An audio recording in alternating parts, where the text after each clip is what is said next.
Hello everyone. आज हम start कर रहे हैं चैप्टर 1 एंशिएंट हिस्ट्री क्लास 12 का, जो कि है आपका bricks, beats and bones. Mainly इस चैप्टर में आप देखेंगे द हड़प्पन सिविलाइजेशन, जिसको आप इंडस वैली सिविलाइजेशन के नाम से भी जानते हैं। तो इस चैप्टर में हम लोग आपको इंग्लिश और हिंदी दोनों में एक्सप्लेनेशन देंगे और आपको नोट्स भी मिलेंगे, जिससे कि आप हर एक टॉपिक पे अपने नोट्स भी बना सकते हैं। तो चलिए स्टार्ट करते हैं हमारा पहला चैप्टर, पार्ट 1। तो यहाँ पे जो चैप्टर की स्टार्टिंग देखने को मिलती है वो हड़प्पन सील से देखने को मिलती है। तो ये जो सील थी ये बहुत ही इम्पॉर्टेंट आर्टिफैक्ट माना जाता है हड़प्पा और इंडस वैली सिविलाइजेशन के बारे में। Made of a stone called steel tie. तो एक ऐसे मटेरियल से बना था जिसको जैसे कि साबुन का जो पत्थर होता है उससे ये बना हुआ था, जिसमें कि आपके animal motifs and signs of a script that remains undeciphered. तो कुछ ऐसे इसमें एनिमल्स के डिज़ाइन जैसे कि इंस्क्रिप्टेड होते थे, आप कह सकते हैं, और जो अभी तक भी क्या हैं आपके ट्रांसलेटेड नहीं हैं, या आप कह सकते हैं एक्सप्लेन उनको अभी तक कोई भी नहीं कर पाया है। Indus valley civilization is also called the Harappan culture. अब इसमें एक कल्चर एक वर्ड यूज़ किया है, तो जो आपके आर्कियोलॉजिस्ट थे उन्होंने सिविलाइजेशन की जगह कल्चर का यूज़ इसलिए किया है, जैसे कि आपके जो ग्रुप ऑफ ऑब्जेक्ट्स थे जो उनको वहाँ पे मिले, या जो उनका स्टाइल था उन ऑब्जेक्ट्स का बनाने का, और ये जो आपके ऑब्जेक्ट्स थे ये स्पेसिफिक जोग्राफिकल एरियाज़ में मिले या और स्पेसिफिक टाइम में मिले हैं। तो उस टाइम के लिए इन्होंने क्या वर्ड यूज़ किया है, आपका कल्चर यूज़ किया है। तो आगे चलते हैं, चलिए अब हम कुछ बात कर लेते हैं टर्म्स, प्लेसेस और टाइम की।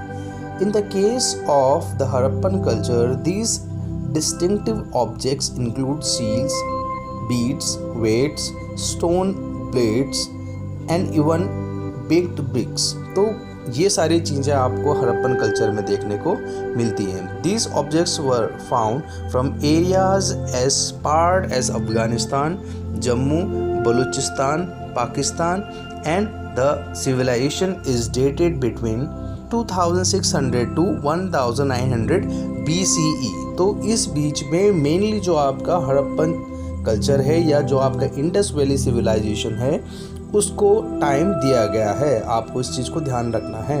इसको थोड़ा सा और हम आगे डिटेल में पढ़ेंगे। There were earlier and the later cultures often called early Harappan and late Harappan in the same area.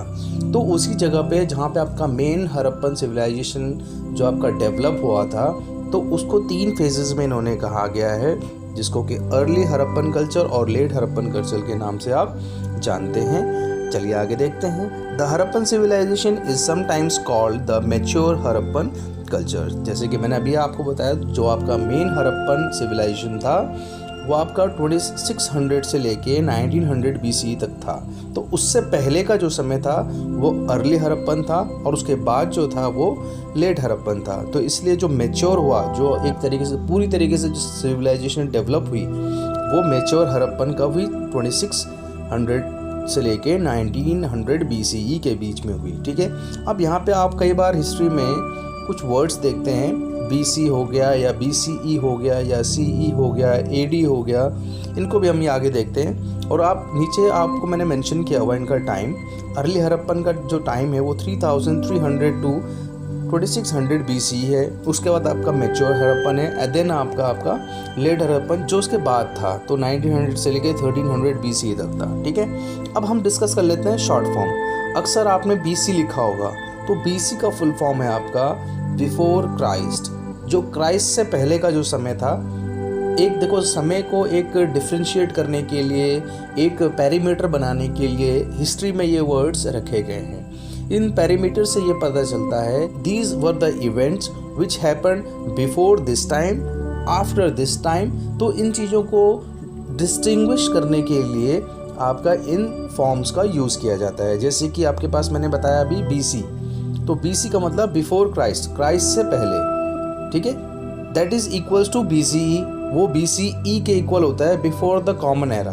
तो जो आपका बिफोर क्राइस्ट है उसको कॉमन एरा भी कहा जाता है। तो आपको कभी भी कंफ्यूज नहीं होना है, अगर कहीं पे BC लिखा है या BCE लिखा है तो आपको कंफ्यूज नहीं होना है, दोनों एक ही चीज़ के लिए यूज़ किए जाते हैं। उसके बाद बात करते हैं हम CE की। तो CE को आप क्या कहते हैं? Common era. अब कॉमन एरा का मतलब क्या होता है अभी बताता हूँ मैं आपको। आप उसको इक्वलेंट रखेंगे AD के। तो जो आपका कॉमन एरा है वो इक्वल टू होता है एनो डोमिनी, जिसको आप AD कहते हैं। अब AD क्या होता है? After the time when Jesus Christ was born.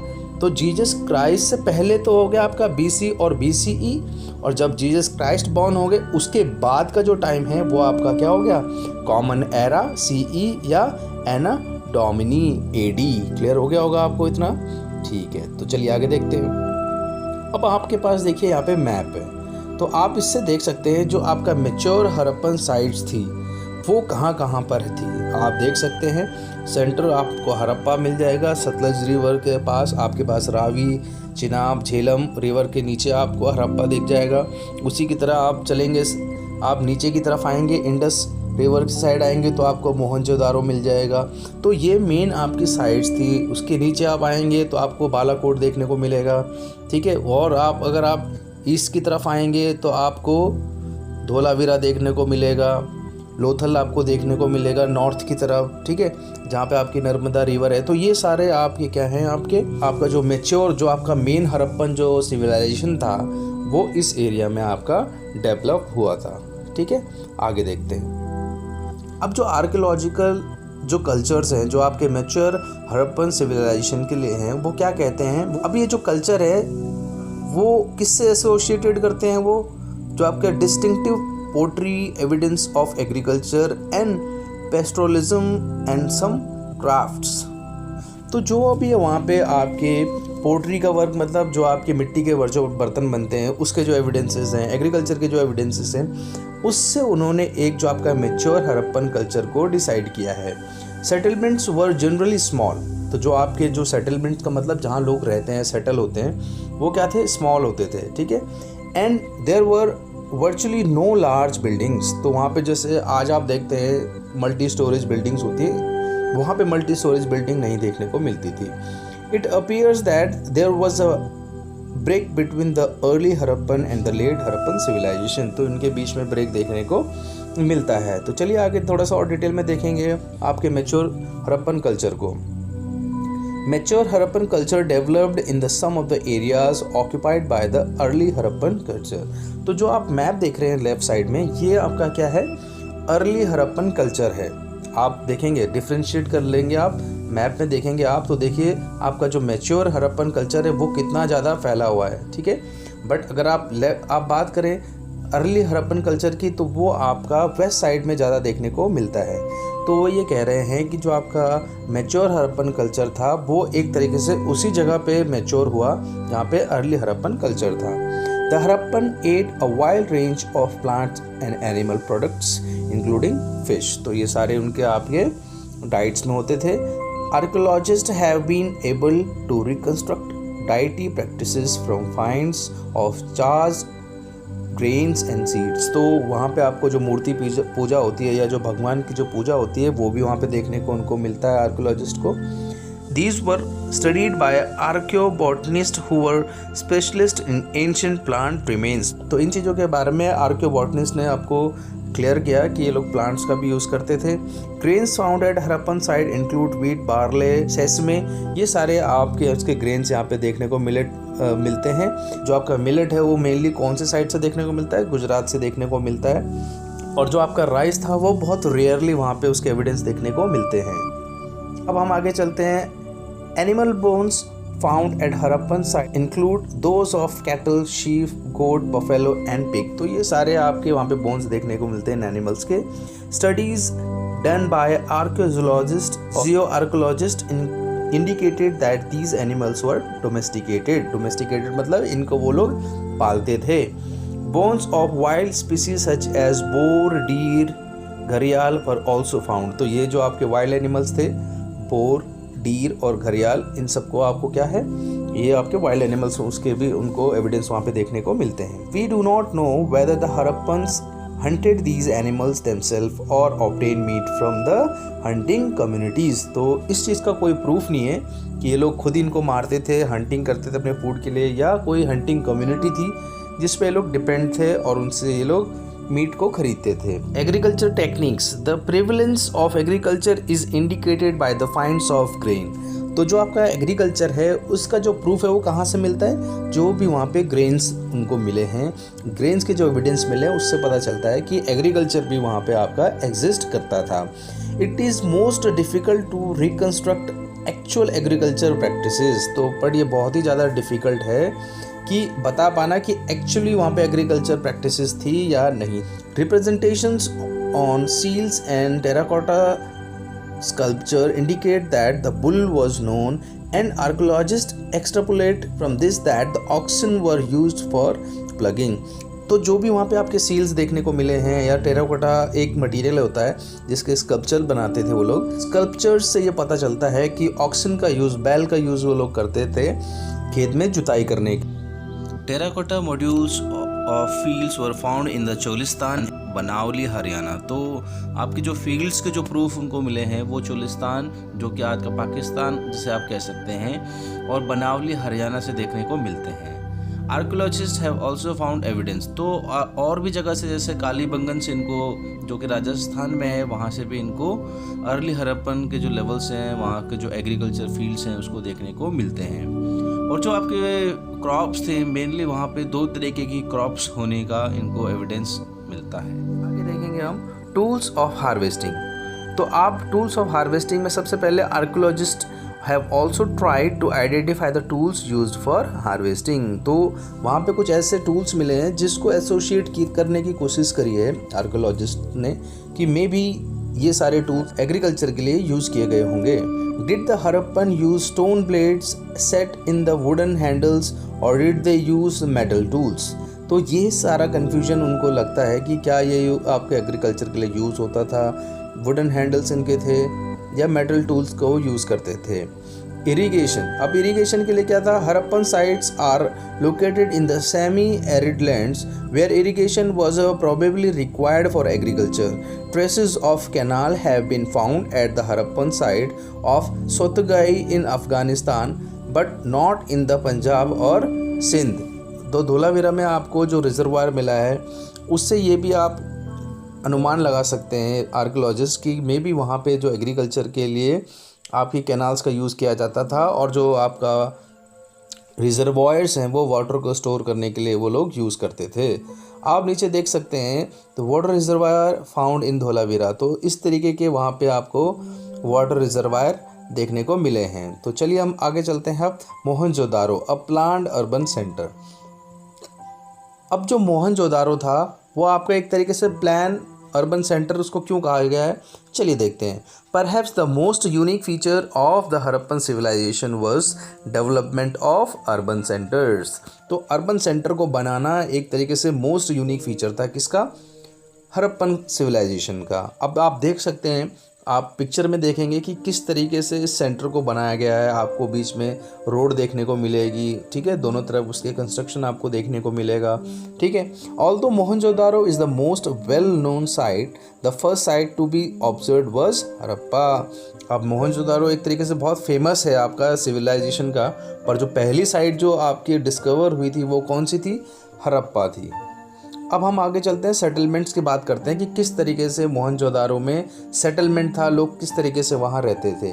The settlement is divided into 2 sections. आप यहाँ पे 2 सेक्शन देख सकते हैं। एक है आपका स्मॉल बट हाई सेक्शन, मतलब उसको ऊंचाई में बनाया गया था। दूसरा था आपका बहुत बड़ा सेक्शन था बट उसको नीचे बनाया गया था, ठीक है। अब इसका क्या रीज़न था, किस तरीके से इनको बनाया गया, तो चलिए आगे देखते हैं। कैथेड्रल था वो, उसकी चारों तरफ क्या है, बाउंड्री बनाई हुई थी। अब कैथेड्रल एक ऐसी जगह को कहते हैं जिसके चारों तरफ आपका एक बाउंड्री बना हुआ होता है, एक ऐसा एरिया, तो जिसको कि वो सेपरेट करता था आपके लोअर टाउन से। और जो लोअर टाउन था, lower town was also walled, उसकी चारों तरफ भी दीवार थी। उसके पास जो बिल्डिंग्स थी उसमें प्लेटफॉर्म्स देखने को मिलते हैं, उसमें फाउंडेशंस देखने को मिलते हैं। और इस तरीके से आप कैलकुलेट कर सकते हैं कि वहाँ पे एक लेबर को अगर मूव करना हो रफली 1 क्यूबिक मीटर अर्थ का, तो आज के टाइम से अगर उसको देखा जाए तो उसमें कम से कम आपके 4 मिलियन पर्सन्स अगर पर डे काम करें तब जाके वो बन सकता है। तो इतने बड़े रूप का आपका जो लेबर मोबिलाइजेशन है वो भी वहाँ पे बड़े स्केल में देखने को मिलता है। It seems that the settlement was first plan and then implemented accordingly. तो पहले मतलब ये देखने को मिलता है कि जैसे आजकल हम लोग क्या करते हैं, आर्किटेक्ट होते हैं, प्लानिंग बनाते हैं, पहले डिज़ाइन बनाते हैं फिर बनाते हैं, तो यही चीज़ वहाँ पे भी देखने को मिलती है। प्लानिंग ऑफ ब्रिक्स वहाँ पे देखने को मिलते हैं, जिसको कि सन के साथ या तो ड्राई किया जाता था या उनको फायर के थ्रू उसको ड्राई कर यूज़ किया जाता था। आपको जो लेंथ है और जो ब्रेथ है वर 4 times and twice the height respectively. तो ये एक रेशियो भी रखा हुआ था कि किस तरीके से लेंथ और ब्रेथ रहेगी, ठीक है। Such bricks were used at all Harappan settlements. तो इस तरीके की ईंटों का जिसका कि एक मेजरमेंट था, जिसको एक प्लान तरीके से बनाया गया था, हर जगह हरप्पन सेटलमेंट्स में देखने को मिलते हैं। तो चलिए आगे देखते हैं हम। अब जो ड्रेनेज सिस्टम था यहाँ पे वो क्या था, बहुत ही डिफरेंट था। जो आपका डिफरेंट किस तरीके से था, बहुत तरीके से केयरफुली इसको प्लान किया गया था। और जो आपकी मेन रोड्स और या जो आपकी स्ट्रीट्स थी वो आपकी क्या करती थी, अप्रोक्सीमेट एक दूसरे को राइट एंगल पे काटती थी। और तो ये देखने को मिलता है कि जो आपके जो ड्रेनेज थे वो पहले बनाए गए, जो ड्रेनेज सिस्टम था वो पहले बनाया गया और उसी के साथ साथ आपके फिर क्या घर बनाए गए। और जो डोमेस्टिक वेस्ट होता था वो भी आपका मेन स्ट्रीट के जो ड्रेनेज होता है उससे कनेक्टेड होता था।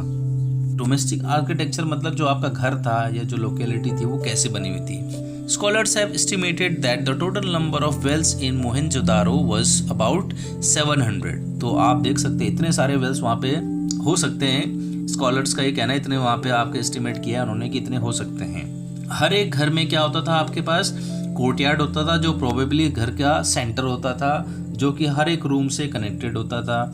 और जो आपका मेनली किन एक्टिविटीज़ के लिए यूज़ किया जाता था, कुकिंग हो गया या वीविंग हो गया, ठीक है, इन एक्टिविटीज़ के लिए मेनली उसको यूज़ किया जाता है। क्योंकि कई बार क्या होता था, जब आपका हॉट सीज़न या ड्राई वेदर होता था तो सेंटर ऑफ द पार्ट क्या होता था, ठंडा रहता था, क्योंकि चारों तरफ आपकी वॉल होती थी जिससे कि जो टेम्परेचर है वो अंदर तक सेंटर तक ना आ सकता हो। तो शायद इसलिए वहाँ पे सेंटर में ये लोग इसको यूज़ करते रहे होंगे। और हर एक हाउस में क्या होता था, आपका बाथरूम होता था जो कि आपके ड्रेनेज उसका कनेक्टेड होता था मेन स्ट्रीट के जो ड्रेनेज से उसके साथ, ठीक है ना। तो चलिए आगे देखते हैं। अब जो आपका कैथेड्रल था मेनली वहाँ से देखने को मिलता है कि जो आपके स्ट्रक्चर्स था वो प्रोबेबली स्पेशल पब्लिक पर्पसेस के लिए होता था, किसी स्पेशल चीज़ के लिए इस चीज़ को यूज़ किया जाता था कैथेड्रल को। This included the warehouse, a massive structure of which the lower brick portion remain while the upper portion probably the wood decayed long ago and the great bath। तो जो आपका cathedral था mainly उसमें क्या देखने को मिलता है, जो लोअर पार्ट है वो आपका ब्रिक से बना हुआ देखने को मिलता है। मे बी ऊपर का जो पार्ट रहा होगा वो वुड का रहा होगा, वो जो कि लॉन्ग टाइम में आपका ख़त्म हो गया है। और दूसरी चीज़ जो देखने को मिलती है यहाँ पर वो है आपका द ग्रेट बाथ, उसको भी हम देख लेते हैं। The great bath, the great bath was a large rectangular tank in the courtyard surrounded by a corridor on all 4 sides। आप पिक्चर में भी देख सकते हैं, आपको इजीली ये समझ में आ जाएगा। तो जो आपका टैंक था, टैंक के जो आपके स्टेप्स थे उनको नॉर्थ और साउथ की तरफ से आपका बनाया हुआ था, स्टेप्स आप देख सकते हैं, ठीक है। और दूसरी बात जो ये टैंक था ये आपको एक तरीके से वाटर टाइट, मतलब इसमें ऐसा बनाया गया था जिससे कि इसमें पानी लीक ना हो सके। और उस लीकेज को रोकने के लिए इसमें जो मटेरियल था वो जिप्सम का मोटार, मतलब जो मिक्सचर था उसको यूज़ किया गया। आपका वो ये कहना चाहते हैं कि इतने प्लान तरीके से इस द ग्रेट बाथ या इस टैंक को बनाया गया था। इसके चारों तरफ आपके तीनों साइड इसके रूम्स बने हुए थे, इससे जुड़े हुए बाकी नॉर्थ साइड में और भी इसमें जो रूम्स बने हुए थे, उन रूम्स के जो ड्रेनेज थे वो भी आपके वेल प्लान तरीके से कनेक्टेड किए हुए थे। और तो ये उनका कहना है कि मे बी जो ये ग्रेट बाथ है, ये जो टैंक है, ये स्पेशल रिचुअल्स होते हैं जिसमें कि आपका बाथिंग एक्टिविटी होती रही होगी, उसके लिए मेनली इसको यूज़ किया गया होगा। तो चलिए आगे देखते हैं। Tracing social differences. अब सोशल डिफरेंसेस को आपको पता है सोसाइटी में हमेशा आपका क्या है, एक डिफरेंसेस देखने को मिलता है। तो आर्कियोलॉजिस्ट ने ये भी चीज़ देखा कि क्या उस टाइम पे क्या सोशल डिफरेंसेस एग्जिस्ट करते थे।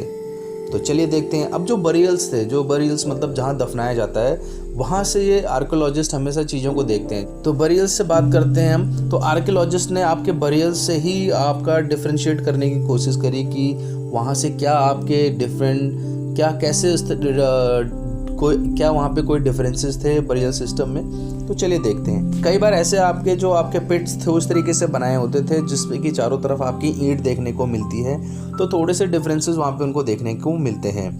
Would these variations can be indication of social differences. तो ये जो डिफरेंस आपके बरियल पिट्स में देखने को मिलता है, ये जो खड्डों में आपका जो डिफरेंस देखने को मिलता है, क्या इससे आप मान सकते हैं कि वहाँ पे सोशल डिफरेंसेस थे? तो चलिए देख लेते हैं हम। कई जो आपकी ग्रेव्स थे उनमें आपको ये सारे ऑर्नामेंट्स और पोट्री का जो वर्क सामान था वो देखने को मिला है, मे बी जिससे कि उसको आफ्टर लाइफ में उनका बिलीव रहा होगा कि उसको यूज़ कर सके।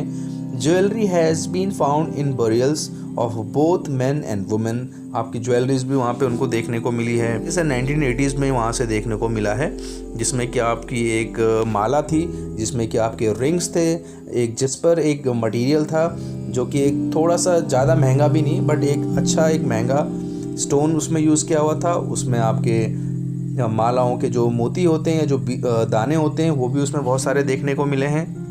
In some instances, the dead were buried with copper mirrors, but on the whole, it appears that the Harappan did not believe in burying precious things with the dead. तो कहीं पे भी एक तरीके से उनको प्रीशियस बहुत ही महंगे, जैसा आपका गोल्ड हो गया, ये सारी चीज़ें उनको बरियल से नहीं मिली हैं। तो ये कहना चाहते हैं कि हड़प्पन्स इस चीज़ पे बिलीव नहीं करते थे कि महंगी चीज़ उनको बरियल के साथ उनको दफनाया जाए, उनको महंगी चीज़ के साथ दफनाया जाए। आगे चलते हैं हम लोग। Finding out about the craft production. अब जो क्राफ्ट बनता था वो कैसे बनता था, क्या बनाते थे, कैसे उसका मटेरियल था, वो हम यहाँ पे आगे डिस्कस करने वाले हैं। तो जैसे कि आप मैप में देखेंगे चुनाद्रो मिलेगा, मैप में आप मैप देखेंगे तो वहाँ पे चुनाद्रो आपको मैप में मिलेगा, जिससे जो कि आपका मेन सेटलमेंट था जहाँ पे कि आपका क्राफ्ट वर्क को देखने को मिलता है मोहनजोदारो के।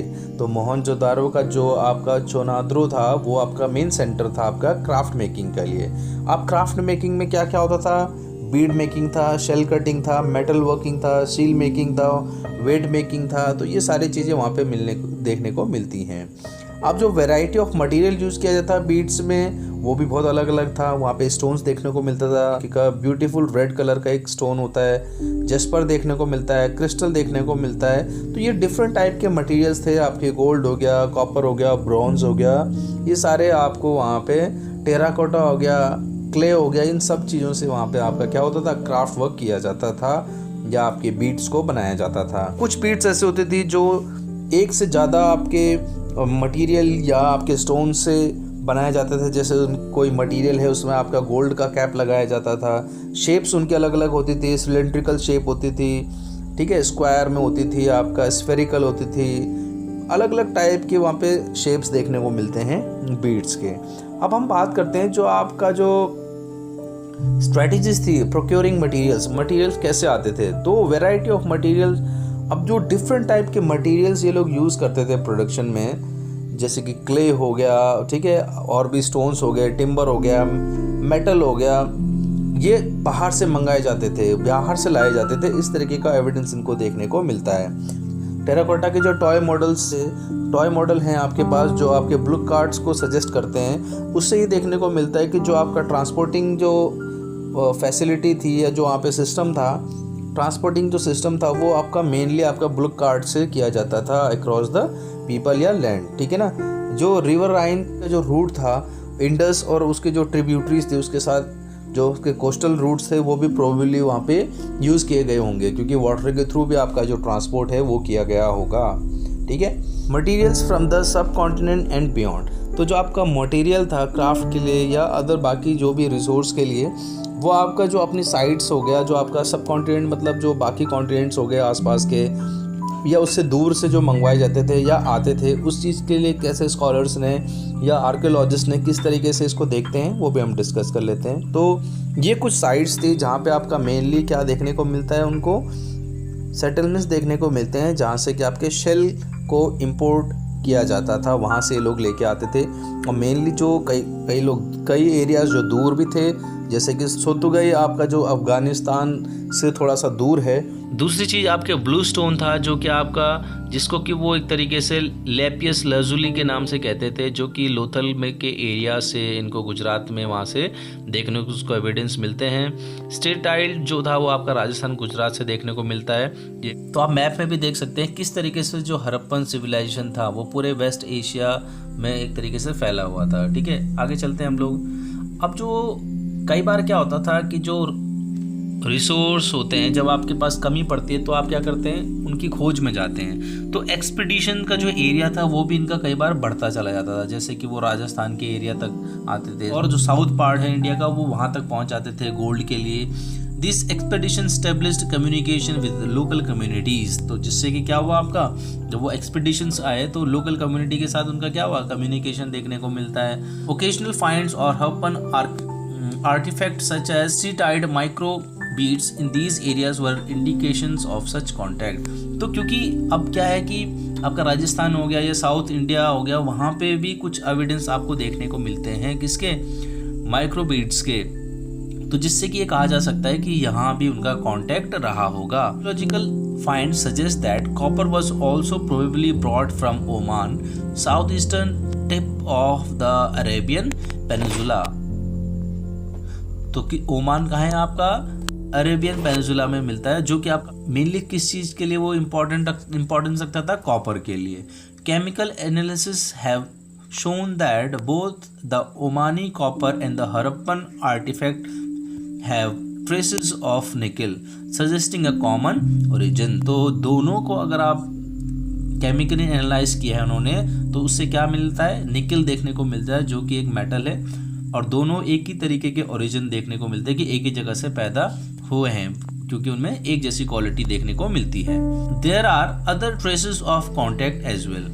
Distinct type of vessel, a large Harappan jar coated with a thick layer of black clay has been found at Omani site। तो आप पिक्चर में भी देख सकते हैं राइट साइड में। तो इस तरीके का जो हड़प्पन जार था वो आप ओमान में देखने को मिलता है, वहाँ से मिला है। तो इससे क्या पता चलता है, कॉन्टैक्ट का पता चलता है कि इन दो साइड्स के बीच में क्या था, कॉन्टैक्ट रहा होगा एक दूसरे के साथ, बिजनेस टर्म्स रहे होंगे, जिससे कि ये लोग अपना गुड्स को एक्सचेंज करते रहे होंगे। चलिए आगे देखते हैं हम लोग। कुछ और आप यहाँ पे देखते हैं, कुछ और सजेशंस हैं जो कि आर्कियोलॉजिस्ट देते हैं, जैसे कि हड़प्पन जो सील है, जो वेट है, या जो टाइस है, या जो बीड्स हैं, इनको भी आपको देखना चाहिए, ये भी बहुत इंपॉर्टेंस रखते हैं। ठीक है, मेसोपोटामियन जो टेक्स्ट हैं उनमें ये भी देखने को मिलता है कि बहुत सारे अलग अलग जगह हैं, जैसे कि दिलमन हो गया, ठीक है, ये एक तरीके से आइलैंड था, मंगन हो गया, मेलुहा हो गया, ये सारे क्या थे, पॉसिबली क्या थे, हड़प्पन रीजन थे, जहाँ पे इनके एविडेंस देखने को, ये जितने भी मैंने ऊपर नाम बताए, सील हो गया, वेट हो गया, डाइस हो गया, मालाएं हो गई, ठीक है, ये सारे वहाँ पे देखने को मिलते हैं। और ये जो आपके जो प्रोडक्ट्स है, ये आपका कैसे देखने को मिलते हैं, कॉपर में देखने को मिलते हैं, गोल्ड में देखने को मिलते हैं, डिफरेंट वेराइटीज़ ऑफ वुड्स देखने को मिलते हैं। ठीक है, तो ये सारे मटेरियल्स में ये सारी चीज़ें देखने को मिलती हैं। आप राइट साइड में पिक्चर्स भी देख सकते हैं। ठीक है, मेसोपोटामियन मिथ सेज, अब एक मिथ है वहाँ पे, एक मिथ को कह सकते हैं आप, ये अंधविश्वास है, जैसे वो मिथ कहता है कि may your bird be the हाजा bird, may its called the heard in the royal palace. तो इसका मतलब ये, तो आर्कियोलॉजिस्ट ये कहते हैं जो हाजा बर्ड जो थी वो एक तरीके से पिकॉक को ये कहते थे। तो इससे ये पता चलता है कि एक तरीके से कम्युनिकेशन में थे ओमान और आयरन और मेसोपोटामियन सी से। मेसोपोटामियन जो टेक्स्ट हैं वो ये भी बताते हैं कि आपका जो लैंड जो सी सेफरर्स थे वो भी आपके क्या थे, शिप के थ्रू आपका ट्रांसपोर्ट करते थे, उसका भी एक तरीके से सील यहाँ पे देखने को मिली है, जिसमें कि बोट का डिज़ाइन बना है। तो उससे भी ये पता चलता है कि ये लोग बोट का भी ट्रांसपोर्टेशन में या ट्रैवलिंग में यूज़ करते थे। तो ये था हमारे चैप्टर 1 का पार्ट 1।